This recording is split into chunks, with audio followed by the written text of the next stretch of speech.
Shalom saudara yang dikasih Tuhan. Hari ini kita bertemu lagi dalam bahasan kita tentang pencurahan Roh Kudus. Tapi sebelum kita membahas lebih dalam lagi, mari saya ajak saudara kita akan berdoa untuk minta pimpinan Tuhan. Mari kita berdoa.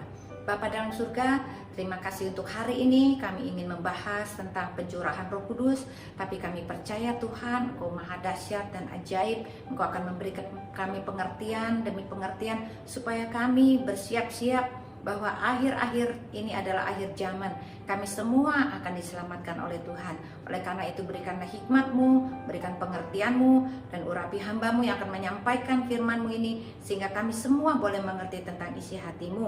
Terima kasih Bapa, dan kami mengucap syukur untuk semua urapan yang Kau berikan bagi kami. Hanya di dalam nama Tuhan Yesus kami sudah berdoa dan mengucap syukur. Haleluya, amin. Shalom saudara yang kasih Tuhan. Hari ini kita akan membahas tentang pencurahan Roh Kudus. Kemudian dari kita semuanya berkata-kata begini, apa sih tanda tanyanya kalau orang yang sudah menerima Roh Kudus, sudah dicurahkan Roh Kudus kepadanya? Pada saat kita menerima Tuhan Yesus sebagai Tuhan dan Juru Selamat dalam hidup kita masing-masing, Tuhan berkata begini, pada saat orang itu berkata, masuklah ke dalam hatiku, jadilah Engkau Tuhan Yesus menjadi Tuhan dan Raja di dalam kehidupanku, dan ampunilah segala dosa-dosaku, dan aku percaya bahwa Engkaulah penyelamatku. Pada saat kita mengaku percaya kepada Tuhan Yesus, sebetulnya apa yang terjadi di dalam alam roh? Yang terjadi di dalam alam roh adalah Roh Allah, Roh Kudus mulai masuk ke dalam hati kita. Karena hati kita sudah dibukakan pintunya, dan Tuhan sudah ada di depan pintu hati kita dan mengetuk hati kita. Pada saat kita buka, kita terima Dia sebagai Tuhan dan Juru Selamat, Tuhan Allah Roh Kudus itu masuk ke dalam hati kita. Lalu Tuhan itu berkata bahwa orang yang terima Roh Kudus itu seperti seseorang yang menerima pertumbuhan. Kita melihat bahwa orang yang dilahirkan baru itu menjadi seorang bayi yang menerima susu saja, bukan makanan keras. Demikianlah kita. Pada saat kita terima Allah Roh Kudus di dalam hati kita, kita ini adalah bayi rohani. Sehingga engkau belum bisa merasakan keberadaan Allah Bapa itu seperti apa. Engkau pengenalan akan Kristus pun belum mendalam. Oleh karena itu, bahwa kita menjadi anak Tuhan, kita itu melalui sebuah proses pertumbuhan. Yaitu mulai dari bayi rohani, kemudian remaja rohani, kemudian dewasa rohani. Dan ini semua kita harus lalui proses ini. Apa yang saya alami dulu pada saat saya terima Yesus sebagai Tuhan dan Juru Selamat? Saya mengawalinya dari menjadi anak sekolah minggu. Umur saya 10 tahun, tapi saya percaya bahwa Tuhan Yesus adalah penyelamat saya. Dan saya melakukan itu perjalanan saya sehingga umur saya 15 tahun. Nah, pada saat saya umur 15 tahun, saya terima Yesus sebagai Tuhan dan Juru Selamat, saya dibaptis secara GKI. Nah, saat itu saya adalah bayi rohani. Pada saat saya menjadi bayi rohani, saya menyiapkan diri saya untuk menjadi guru sekolah minggu. Pada saat itu saya belum kenal Roh Kudus. Saya juga belum tahu sesungguhnya Yesus itu seperti apa.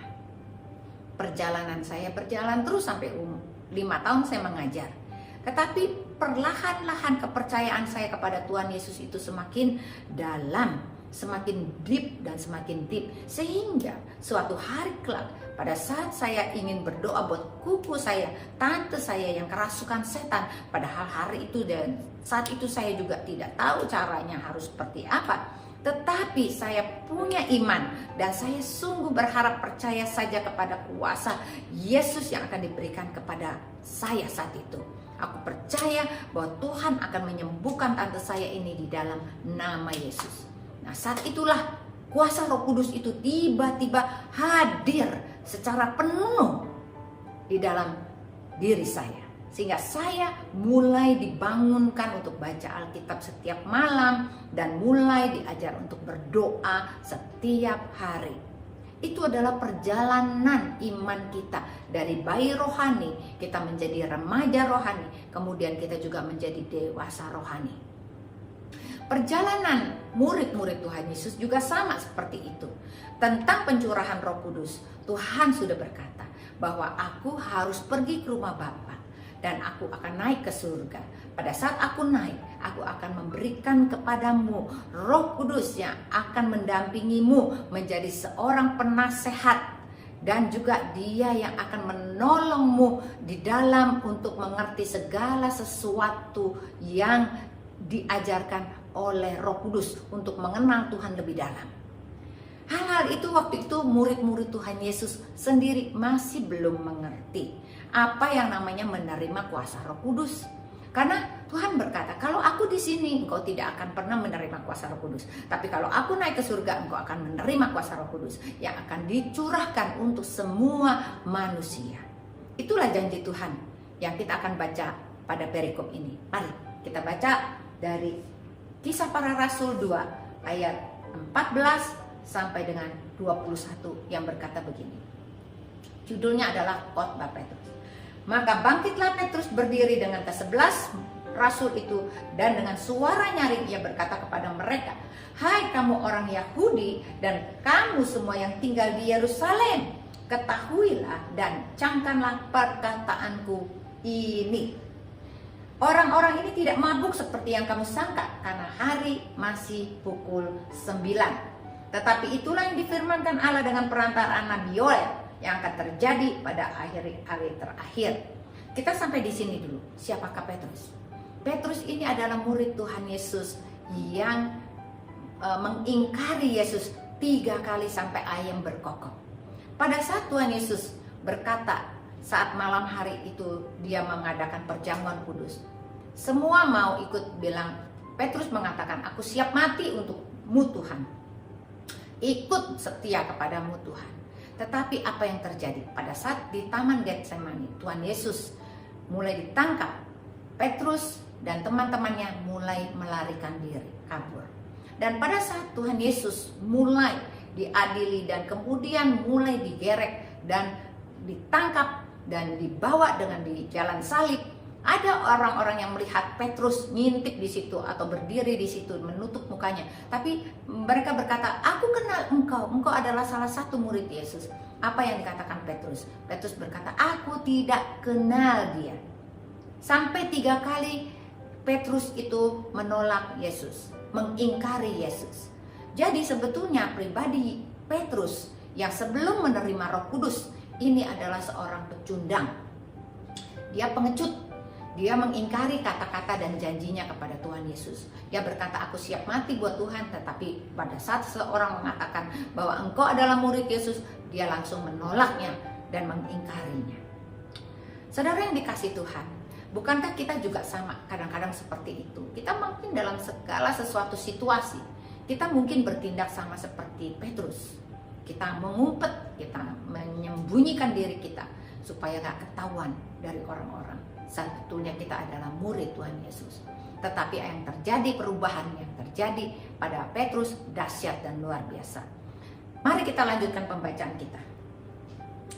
Akan terjadi pada hari-hari terakhir, demikianlah firman Allah, bahwa Aku akan mencurahkan Rohku ke atas semua manusia.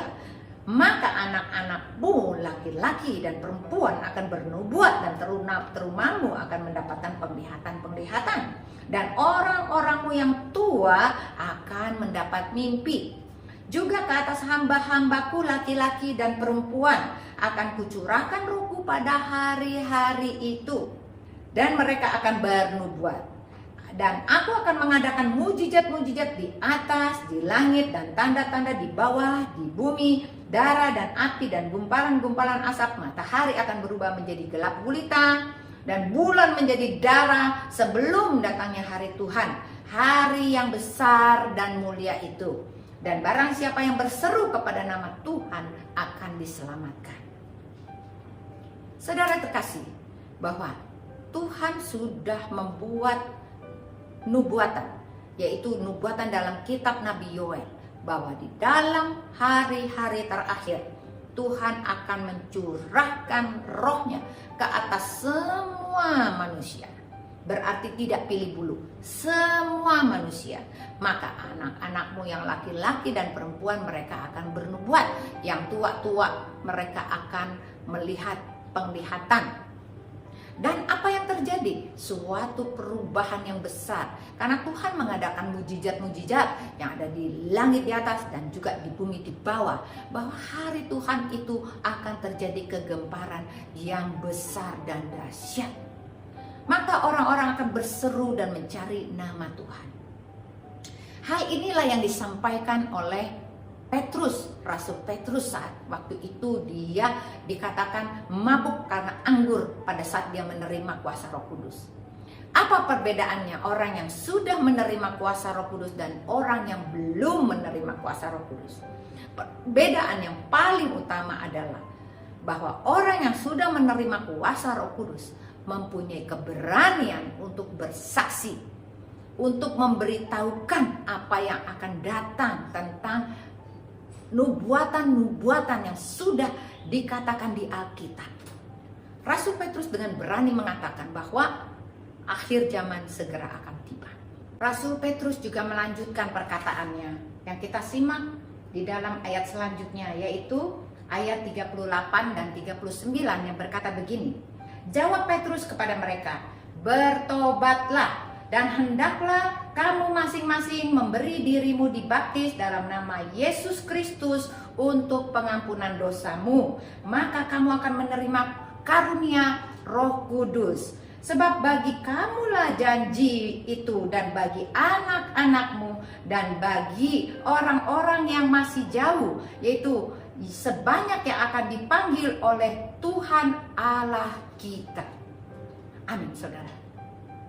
Berarti Petrus sudah mengetahui bahwa Tuhan memberikan wewenang ini kepada Petrus untuk mengajak orang-orang itu bertobat. Bahwa kita harus bertobat dari dosa-dosa kita. Petrus tidak ragu-ragu lagi dan dia berkata dengan lantang dan bilang, bertobatlah dan berilah dirimu dibaptis, maka engkau akan menerima karunia Roh Kudus. Karena Petrus sudah merasakan perbedaannya, bahwa dia sebelum menerima kuasa Roh Kudus, dia adalah seorang yang takut. Tapi begitu dia terima kuasa Roh Kudus, dia menjadi pemberani. Dia tidak malu-malu lagi. Dia bahkan sangat vokal berbicara tentang tentang Yesus dan kebangkitan orang mati. Dia juga mengajak orang untuk bertobat, dan bertobat bukan hanya untuk diri mereka, tapi untuk keluarganya, untuk anak-anak mereka, dan semua yang mereka bisa jangkau dari keluarga mereka. Saudara yang dikasihi Tuhan, pesan Tuhan hari ini sangat jelas.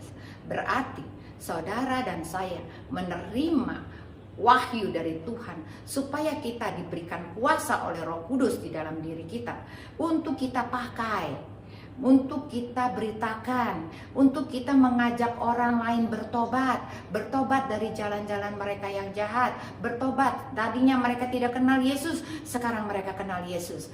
Itu yang Tuhan inginkan supaya kita lakukan, karena pada saat hari-hari terakhir Tuhan akan mencurahkan rohnya ke atas semua manusia. Berarti anak-anak kita akan terima, orang-orang tua kita akan terima, kita pun akan terima. Oleh karena itu mari kita buka hati kita lebar-lebar dan kita terima kuasa itu. Karena kuasa itu adalah mengaktifikasikan Roh Kudus yang sudah ada di dalam kita. Cuma kita harus jalani mulai dari bayi rohani, remaja rohani sampai dewasa rohani. Kita lakukan. Semakin hari kita semakin percaya Yesus, makin hari makin kita militan, makin hari kita makin sungguh-sungguh kepada Tuhan. Dan bukan hanya itu, kita hanya berfokus hanya kepada Yesus saja. Dan kita berfokus pada kedatangannya yang kedua kali. Kiranya ini semua akan membangkitkan iman kita. Jangan letih, jangan lemah dan lesu. Mari kita semua bersemangat.